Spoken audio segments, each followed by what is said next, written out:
I'm Hannah, 25 female. I live in a quiet city apartment overlooking a park, a place I built for myself from scratch. I'm a software engineer, working remotely for a company that values my code more than my pedigree. This life of peaceful, self-sufficient solitude is a universe away from the one I was born into. It's a life I had to fight for after a single sentence from my own mother shattered the illusion that I was anything more than a tolerated accident. Before this story unfolds, I'd love to connect with you. Please let me know in the comments where you're watching from and what time it is in your corner of the world. It's amazing to see how far these stories can travel. Growing up, my family's home felt less like a sanctuary and more like a museum where I was a barely tolerated exhibit. It was a beautiful house in a manicured suburb, the kind of place where every lawn was perfect and every family was supposed to be too. My mother, Eleanor, an interior designer with impeccable taste and a critical eye, made sure our home was a testament to her success. Every piece of furniture, every swatch of fabric, every painting on the wall was chosen to project an image of effortless elegance and prosperity. My father, Richard, a financial advisor, provided the means for this performance. He was a man who talked about portfolios and market trends at the dinner table, always emphasizing the importance of a good investment. Their best investment, it seemed, was my younger brother, Alex. He was the planned child, the golden boy, the one whose achievements were framed and displayed on the mantelpiece. From his first steps to his acceptance into law school, Alex was the sun around which our family orbited. His soccer trophies gleamed under the recessed lighting. His debate team plaques were polished weekly. His future was the family's favorite topic of conversation. And then there was me. I was the ghost in their perfect home, the quiet, inconvenient prelude to their masterpiece. From a young age, I understood my role implicitly. I was to be quiet, to not cause trouble, and to stay out of the way. My achievements were met with polite, distracted nods, while my mistakes, no matter how small, were met with sighs of exasperation. If Alex got a B on a test, my father would schedule a meeting with the teacher. If I got a B, my mother would ask why I couldn't try a little harder, just like my brother. The double standard was the very air I breathed.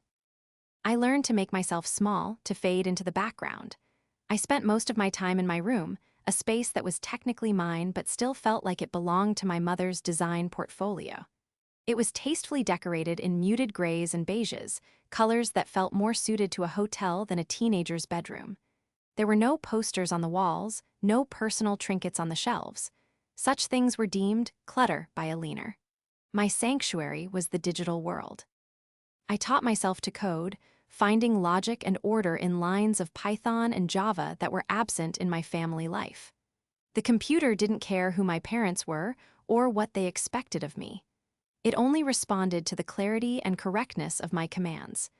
This was where I excelled, in the quiet, unseen digital spaces.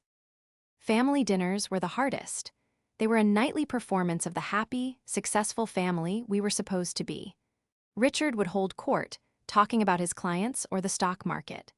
Eleanor would discuss her latest design project, complaining about a client who wanted chintz instead of clean, minimalist lines. Alex would regale them with stories of his pre-law classes or his latest social triumph.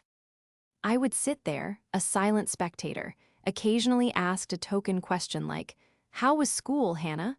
before the conversation inevitably swung back to Alex. The financial strain started as a whisper. It was in the way my father's jovial tone would tighten when the credit card bill was mentioned. It was in my mother's clipped remarks about budgeting for non-essentials, even as she bought a new designer handbag. They were living on a financial knife's edge, maintaining an expensive lifestyle that was becoming increasingly difficult to sustain. Richard's investments weren't performing as well as he projected, and Eleanor's client base was shrinking in a competitive market. But appearances were everything. The facade of wealth had to be maintained at all costs. They saw Alex's expensive law degree as their ticket to future security. An investment in his future is an investment in ours, my father would say, justifying the second mortgage they took out on the house to cover his tuition. My own plans for college were treated as an afterthought. I had earned a significant scholarship to study computer science at the state university, a fact that brought more relief than pride from my parents. "Well, that's fortunate," my mother had said, her tone implying that it saved them the trouble of Ving to pay for me. There was no celebration, no college reveal party like the one they threw for Alex. I quietly accepted my scholarship, packed my bags, and prepared to move into the dorms, feeling more like a tenant whose lease was up than a daughter leaving for a new chapter in her life. The disparity was never more apparent than in the small, everyday moments. When Alex wanted a new car for his 18th birthday, they leased him a brand new sedan. When I needed a reliable used car to get to my part-time job, I was told to save up for it myself. When Alex went on a spring break trip to Europe with his friends, it was a cultural experience. When I wanted to attend a coding conference a few states away, it was an unnecessary expense. I tried for years to earn their affection, to win their approval. I got perfect grades. I stayed out of trouble. I never asked for much. But it was like trying to fill a bucket with a hole in the bottom. Nothing I did was ever enough to make them see me as anything more than a placeholder, a background character in the story of their perfect son. I was the living embodiment of a plan gone awry, a constant, quiet reminder that their perfect life had an imperfect beginning. The ghost in their home. And soon, that ghost was about to learn just how deep their resentment ran. The day it all shattered was my 19th birthday. It fell on a Sunday, and my parents had decided to host one of their performative family brunches. The guest list included a few of their socially important friends and my paternal aunt, Sarah, who was my father's sister and the only person in the family who ever seemed to see me. The house was immaculate, of course. The scent of lilies and fresh coffee filled the air, and a lavish spread of quiche, pastries, and fruit salad was laid out on the gleaming mahogany dining table. Eleanor was in her element, gliding through the rooms with a practiced smile, ensuring every guest had a mimosa in hand. I was trying my best to be invisible, as usual. I had hoped for a quiet birthday, maybe a simple dinner with my Aunt Sarah or my best friend Maya, but my mother insisted on this brunch. "It's important we present a united front," she'd said, which was her code for "we need to show everyone how perfect our family is."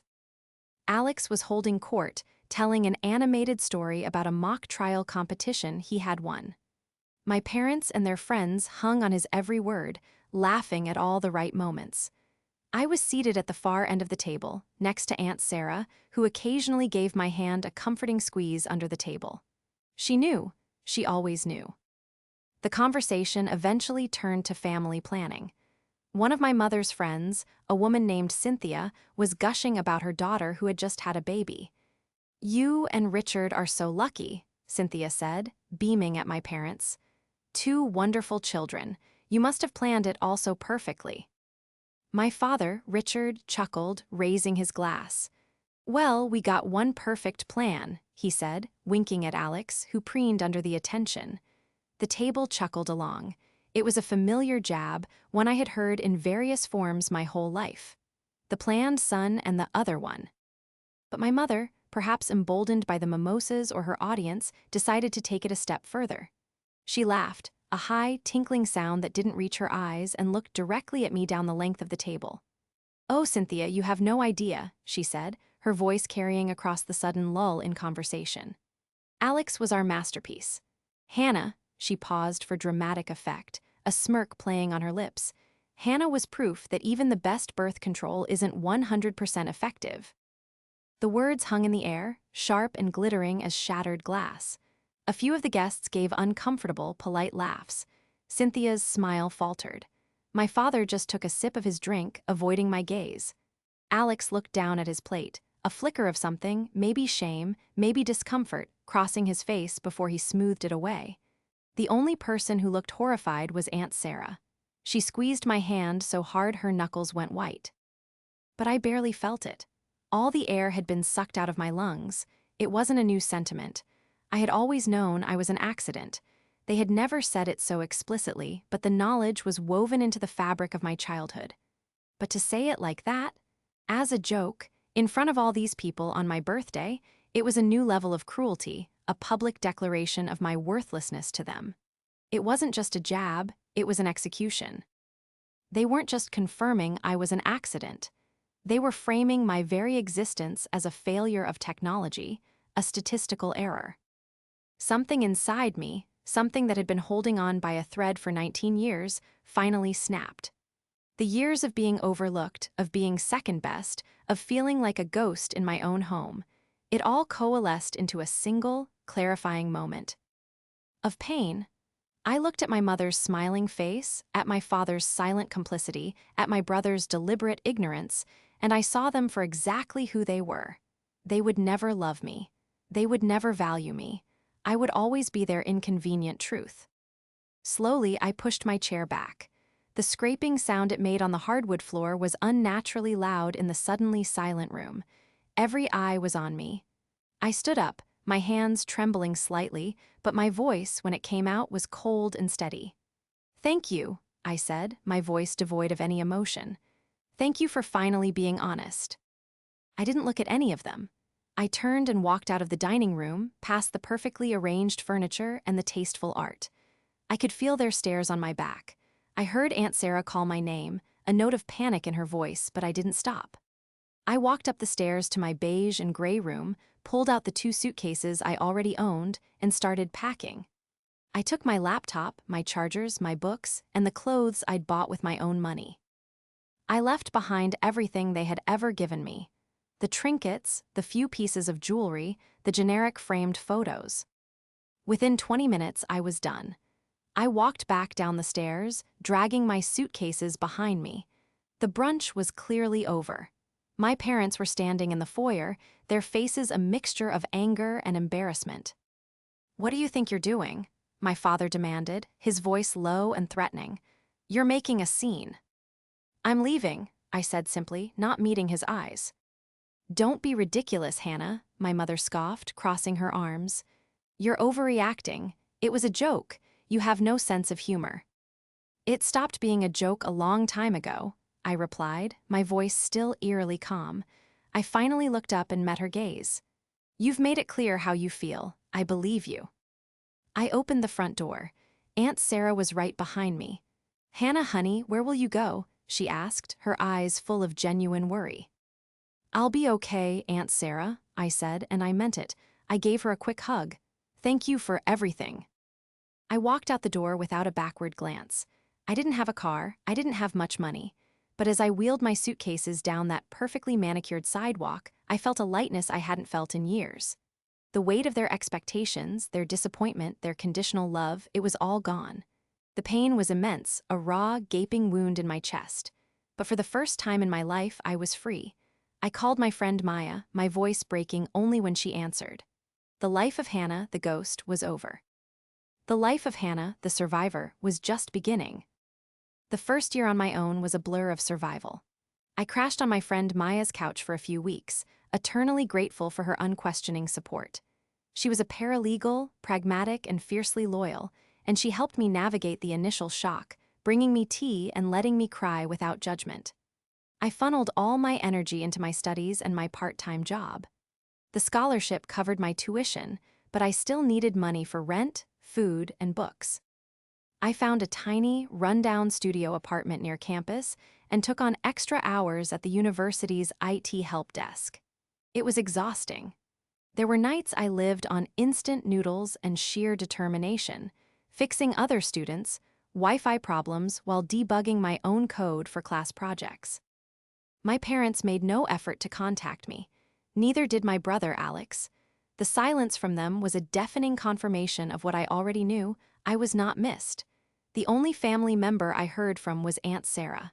She called every Sunday, her voice a warm and steady presence in my new, Spartan life. She never pressed me for details about my parents or pressured me to reconcile. She just listened. She would tell me stories about her students, ask about my classes, and mail me care packages with homemade cookies and $20 bills tucked inside. She was my lifeline. During one of our calls about 6 months after I'd left, she mentioned my paternal grandmother, who was in a nursing home and had been unwell for some time. My grandmother was a quiet, stoic woman I hadn't known very well. My parents, particularly my mother, had kept a polite distance from Richard's side of the family, deeming them provincial. But Aunt Sarah had been devoted to her mother, visiting her every day. A few weeks later, my grandmother passed away. Aunt Sarah called to tell me, her voice thick with grief. She said the funeral would be small, just family. "You don't have to come if you don't want to see them," she assured me. "I'll understand." But I felt a pull to go, not for my parents, but for Sarah, and for the grandmother I wished I'd known better. I took a bus back to my hometown, my stomach in knots. I saw my parents and Alex at the service from a distance. They looked at me with cold indifference, offering a stiff, barely perceptible nod of acknowledgement before turn-in. Gee away. The interaction lasted no more than 5 seconds. It was clear my presence was an unwelcome surprise. I sat with Aunt Sarah, held her hand, and left as soon as the service was over, bypassing the awkward reception at their house. About a month after the funeral, I received a thick manila envelope in the mail from a law firm. I almost threw it away, thinking it was junk mail. But curiosity got the better of me. I opened it to find a letter from a lawyer I'd never heard of regarding the estate of my late grandmother. I scanned the dense legal text, my eyes widening when I landed on my name. My grandmother, a woman I had barely spoken to, had left me an inheritance. I assumed it would be a small, sentimental sum, maybe a few $1,000s. I kept reading, my heart starting to pound. She had left her entire portfolio of stocks and bonds, accumulated over a lifetime of frugal living and shrewd investing, to me, only to me. The total value was just over $300,000. I dropped the letter on my small kitchen table, my legs suddenly weak. It couldn't be real. There had to be a mistake. I read it again, and then a third time. Tucked into the legal documents was a handwritten note from my grandmother, sealed in a smaller envelope. Her handwriting was shaky but clear. "My dearest Hannah, I am sorry we never got to know each other better. Your mother made it difficult, but I saw you. I saw your quiet strength and your bright mind. I saw how they treated you, and my heart broke for the girl who was always on the outside looking in. Your father is a weak man, easily led, and your mother values appearances more than people. They are not good with money, despite your father's profession. They spend it as fast as they earn it, and I fear for their future. This money is for you. It is your start, your security, your freedom. Do not tell them about it. Use it wisely. Build a life for yourself where you are valued for who you are, not for what you can provide. Your Aunt Sarah knows of my wishes. She will guide you if you need it. Be happy, my girl. You deserve it. With love, Grandma Rose." Tears streamed down my face as I read her words. Someone had seen me. All those years I felt invisible, someone had been watching, and she had understood everything. This inheritance wasn't just money, it was validation. It was a gift of freedom from a woman who recognized my struggle. It was the foundation for a new life, a life my parents couldn't touch. I called Aunt Sarah immediately, reading the letter to her through my tears. She was quiet for a moment before speaking. "I'm so glad," she said softly. "My mother was a smart woman. She saw what Richard and Alina refused to see. She wanted to make sure you were taken care of." She confirmed she knew about the inheritance but had been sworn to secrecy. She advised me to find a good, independent financial advisor, someone far away from my father's circle, and to be smart. This discovery changed everything. It was a safety net, a powerful tool, but more than that, it was a secret that would give me the power to control my own destiny. I finished my degree with honors, graduating at the top of my class. With the financial cushion, I no longer had to work 3 part-time jobs. I could focus on my studies and on building my skills. I landed a high-paying remote job as a software engineer right out of college. I moved to a new city, invested my inheritance carefully, and began to build my wealth brick by digital brick. For 6 years, I worked, saved, and invested, living modestly and letting my money grow. I never spoke to my parents or my brother. I built a new life, a new family with friends like Maya, and I found a quiet, stable happiness I had never known. The ghost from their perfect house was gone. In her place was a woman who was solvent, successful, and in control. and I had my grandmother to thank for it. That inheritance wasn't just the seed money for my future. It would soon become the seed for a very different kind of plan. A plan I never could have imagined on the day I first read that life-altering letter. 6 years passed in quiet, productive peace. I thrived in my career as a software engineer. Working remotely gave me the flexibility to live where I wanted, and I chose a city several states away from my hometown, a place where no one knew my family or my past. My salary was excellent, and combined with the smart investments I made with my inheritance, my net worth grew steadily. I lived well below my means, not out of fear, but out of a disciplined desire for absolute independence. My life was my own, built on my own terms, and I cherished the stability I had created. My only connection to my past was Aunt Sarah. We spoke every week, our bond deepening over the years. She was proud of my success, but more importantly, she was happy that I was happy. She rarely spoke of my parents or Alex unless I asked, respecting the boundary I had drawn. One evening, during our weekly call, her voice was different. There was a strain to it, a note of deep worry. "Hannah," she began hesitantly, "I don't want to upset you, but there's something you should probably know about Richard and Alina." My guard went up instantly. "What is it?" "They're in serious financial trouble," she said. "Deep trouble. Richard lost his job about a year ago. It turns out he was giving some very bad, almost fraudulent, advice to some of his clients to chase high commissions. He was let go, and he can't get another position in the industry. He's been doing odd jobs, trying to keep up appearances, but they're drowning." I was silent, processing the information. A part of me felt a cold, distant satisfaction, but another part, a smaller, more buried part, felt a pang of something more complicated. "Alina is a mess," Sarah continued. "Her design business has completely dried up. She couldn't adapt to new trends, and her reputation for being difficult finally caught up with her. They've burned through all their savings. They took out a second mortgage years ago for Alex's law school, and now they can't make the payments. The bank is threatening foreclosure." Foreclosure. The word echoed in my mind. That house, the museum of my family's perfection, the stage for my public humiliation, was being taken away from them. "What about Alex?" I asked, my voice flat. Sarah sighed heavily. "Alex passed the bar, but he's not the high-flying lawyer they expected him to be. He's working as a junior associate at a small firm, buried in student loan debt himself. He's helping them where he can, but he can't save them. He's barely treading water." After the call, I couldn't sleep. The news churned inside me. It wasn't just about their financial ruin. It was about the lies. For all those years, they had projected an image of effortless wealth and success, all while judging me for my more practical, less glamorous path. They had sacrificed their financial stability for appearances, for their golden son, and for a lifestyle they couldn't afford. The entire foundation of their superiority was a sham. My curiosity, honed by years of logical problem-solving as a coder, kicked in. I didn't want to get emotionally involved, but I wanted to understand the full picture. I wanted to see the data. The next day, I hired a private investigator. It felt ridiculously dramatic, but I needed facts, not family gossip. I gave the PI a simple brief. I wanted a full financial workup on Richard and Alina, assets, debts, and the current status of their mortgage. I wanted to know everything. The PI, a discreet and thorough professional, delivered a comprehensive report a week later.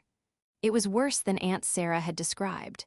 They had mountains of credit card debt, a car loan they were defaulting on, and the foreclosure proceedings on their house were imminent.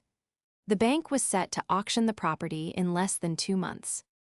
But the most damning part of the report was the detail about the second mortgage. It had been taken out 6.5 years ago, just a few months before I left home. The loan amount was staggering, far more than Alex's law school tuition could have cost. Digging deeper into the public records linked in the report, I found the reason. A significant portion of that loan hadn't gone to tuition. It had been used to pay off a series of my father's disastrous investment losses that he had hidden from everyone. He had gambled and lost.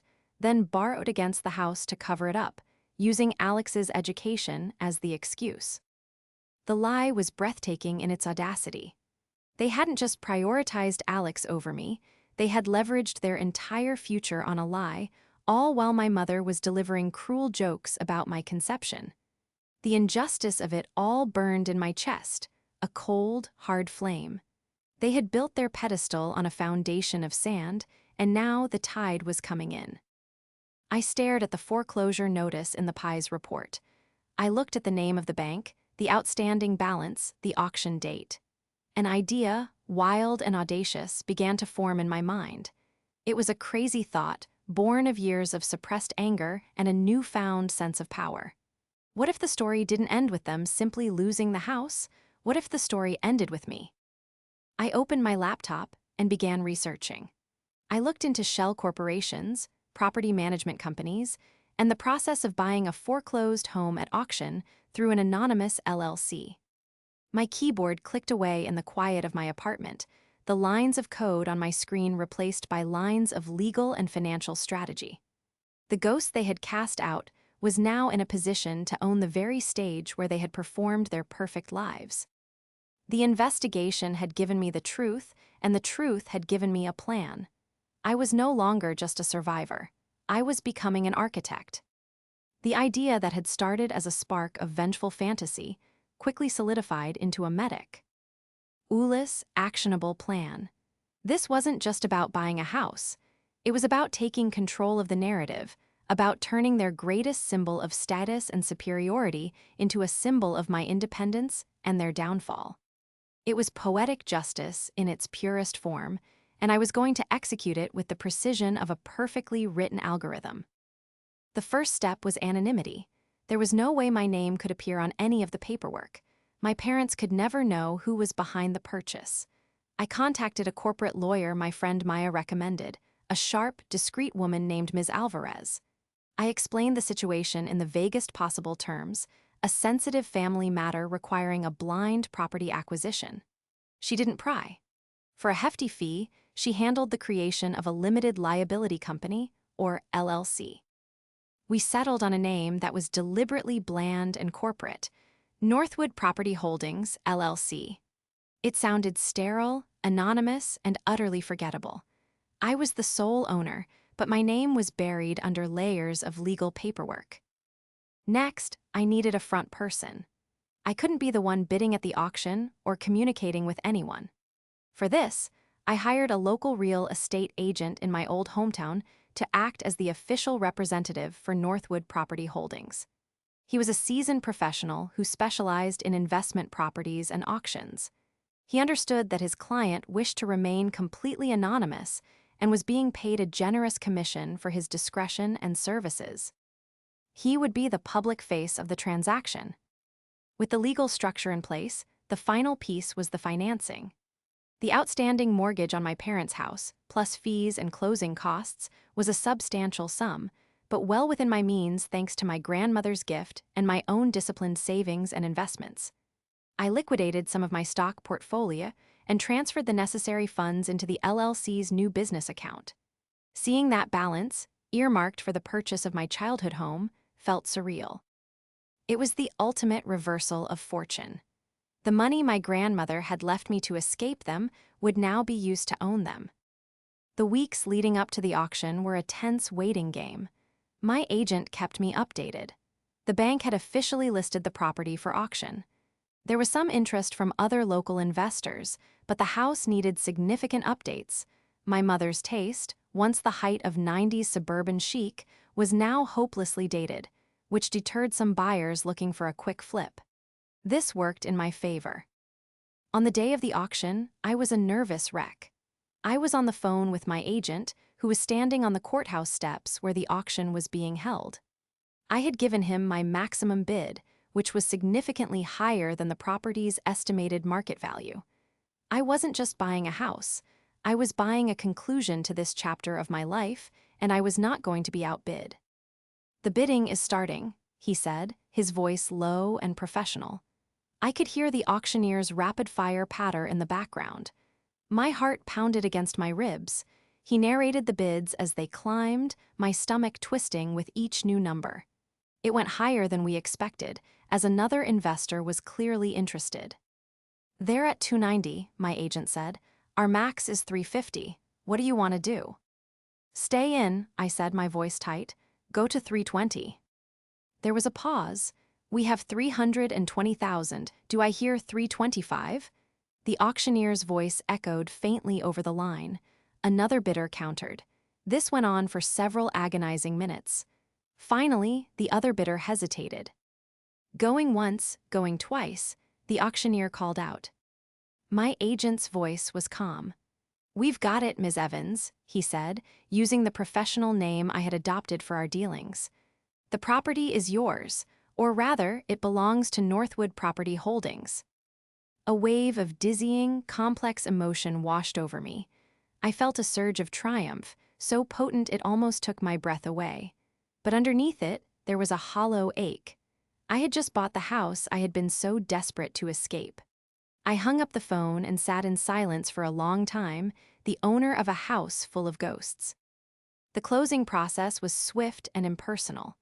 All documents were signed by my lawyer and agent on behalf of the LLC. My name was nowhere. Once the deed was officially transferred, I hired a property management company to handle the next, most crucial step. Again, the company was chosen for its professionalism and its willingness to work with an anonymous owner. They would be the ones to interface with the previous owners, who were now, legally, tenants at sufferance. The plan was simple. The property manager would approach my parents with an offer. They could remain in the house, but as renters. The rent would be set at the current market rate, a rate I knew they could not possibly afford. I instructed the property manag to present the offer as a standard business proposition from the new investment company that had purchased the property. They were to be treated like any other tenants. No special treatment, no emotion, just business. The property manager, a man named Mr. Chen, called me after his initial visit to the house. They were quite shocked, he said, clearing his throat. The woman, Mrs. Aliner, was very hostile. The husband just looked defeated. They said they needed time to think about it. I left them the rental agreement and my card. Now all I had to do was wait. They would be furious. They would be humiliated. They would scramble, trying to figure out a way to stay. And eventually, when all other options were exhausted, I knew they would try to find the one person they thought could help them. They would come looking for their long-lost daughter, and I would be ready. The trap was set. The silent landlord was waiting. The call came on a Tuesday afternoon, exactly 2 weeks after the property management company had delivered the rental offer. It was from a number I didn't recognize, but I had a strong suspicion who it was. I let it go to voicemail. A few minutes later, a message popped up. It was my mother, Aliner. Her voice, stripped of its usual haughty confidence, was strained and tight. "Hannah, it's your mother. We need to talk to you. It's an emergency. Please call me back, it's about the house." The sound of her voice, laced with a desperation I had never heard before, sent a jolt through me. I listened to it twice, then deleted it. I would not engage on her terms. The ball was in my court, and I would decide how and when this game was played. An hour later, an email arrived. It was from my father, Richard. The subject line was "Urgent Family Matter." The email was a rambling, pitiful account of their financial ruin, painting themselves as victims of a cruel economy and bad luck. He wrote about the foreclosure, the auction, and the faceless corporation that had bought their home out from under them. The email ended with the plea I had been waiting for. "We know you've done very well for yourself, and we are so proud. We were hoping you might be in a position to help us. This new company is demanding an exorbitant rent that we simply cannot afford. We have nowhere else to go. We are your parents, Hannah. Can you find it in your heart to help us in our time of need?" I read the email without a flicker of emotion. The hypocrisy was staggering. After 6 years of absolute silence, after casting me out without a second thought, they were now invoking the very family ties they had personally severed to ask for a bailout. I replied with a short, professional email. "I will be in town next week for business. We can meet at the house on Saturday at 10 a.m. to discuss this. Please ensure both of you are present. I signed it simply with my name. No, love, no, sincerely. Just Hannah. The week leading up to the meeting was the longest of my life. I flew into my old hometown on Friday and checked into a hotel. On Saturday morning, I dressed carefully in a tailored black pantsuit, my hair pulled back in a sleek, professional style. I looked like a woman who meant business, not the forgotten daughter they remembered. As I drove my rental car into my old neighborhood, a wave of nausea hit me. The manicured lawns and identical houses looked the same, a perfect suburban picture that hid so much dysfunction. I parked across the street from the house and took a deep breath. My house. I walked up the familiar stone pathway and rang the doorbell. My father opened the door. He looked old. The confident swagger was gone, replaced by the stoop of a defeated man. His hair was grayer, and there were deep lines of stress etched around his eyes. He stared at me for a moment, his expression a mixture of surprise and hope. "Hannah, you came." I walked past him into the foyer. My mother was standing in the living room, wringing her hands. She, too, looked diminished. The impeccable designer was gone, replaced by a woman in worn-out clothes, her face pale and drawn. The house itself looked tired, the once gleaming furniture now looking dated and worn. The air was thick with the smell of dust and despair. "Thank you for coming," my mother said, her voice trembling slightly. "Can I get you some coffee?" "No, thank you," I said coolly, remaining standing. "I have another appointment. Let's get to the point." They exchanged a nervous glance. My father cleared his throat. "Hannah, we're in a terrible situation," he began, launching into the same sob story from his email. He talked about his job loss, the bad investments, conveniently leaving out the part about his deceit, and the predatory investment firm that had bought their home. "They're trying to throw us out on the street," my mother chimed in, tears welling in her eyes. "This house is everything we have. It's our home. It's your childhood home." Irony of that statement was so thick I could have choked on it. I let her finish, my expression unreadable. "We were hoping," my father continued, his voice dropping to a near whisper, "that you could help us with the rent. Just for a little while until we get back on our feet. Or maybe you could consign a loan for us. You're so successful." I let the silence hang in the air for a long moment, watching them squirm. Their hope was palpable, their desperation pathetic. This was the moment I had been waiting for. "There will be no loan," I said, my voice cutting through the tension. "And you will not be getting a discount on the rent." Their faces fell. "But Hannah," my mother pleaded, "we're your family. How can you be so cold?" "Cold," I repeated, a humorless laugh escaping my lips. "Let's talk about cold. Let's talk about a 19-year-old girl whose own mother announces at her birthday brunch that she's a failed form of birth control." Eleanor flinched as if I had slapped her. Richard looked at the floor. "Let's talk about being told to save up for my own car while you lease a new one for Alex," I continued, my voice gaining strength. "Let's talk about my college scholarship being a fortune because it saved you money while you took out a second mortgage, not just for Alex's tuition, but to cover your secret investment failures, Richard." My father's head snapped up, his face ashen. How did you know that?" "I know everything," I said, my voice dropping to a steely calm. I opened my briefcase and pulled out a single folder. I placed it on the coffee table. "I know about the credit card debt, the car repossession, and the foreclosure. And I know who bought this house at the auction." They stared at me, confused. "Some faceless company," my mother muttered. "Northwood Property Holdings." I smiled, a slow, cold smile that didn't reach my eyes. "It's not faceless," I said. I slid a document out of the folder. It was the LLC's Articles of Organization, with my name clearly listed as the sole member and owner. I pushed it across the table toward them. "I am Northwood Property Holdings. I own this house. I am your landlord." The blood drained from their faces. My mother swayed, grabbing the back of a chair for support. My father sank into the sofa, his mouth hanging open. The silence in the room was absolute, broken only by the sound of my mother's ragged breathing. You did this, she finally whispered, her eyes wide with horrified disbelief. You bought our house just to what? To humiliate us. No, I said, my voice clear and steady. I bought it as an investment, the same way you invested everything in Alex and wrote me off as a loss. It turns out I was the better investment after all. This is just business. I stood up, my point made. You have two options. You can sign the lease and pay the market rate rent, which is due on the 1st of the month, or you can be out in 30 days. The choice is yours. I turned and walked toward the door, leaving them sitting in the ruins of their perfect life, finally face to face with the ghost they thought they had forgotten.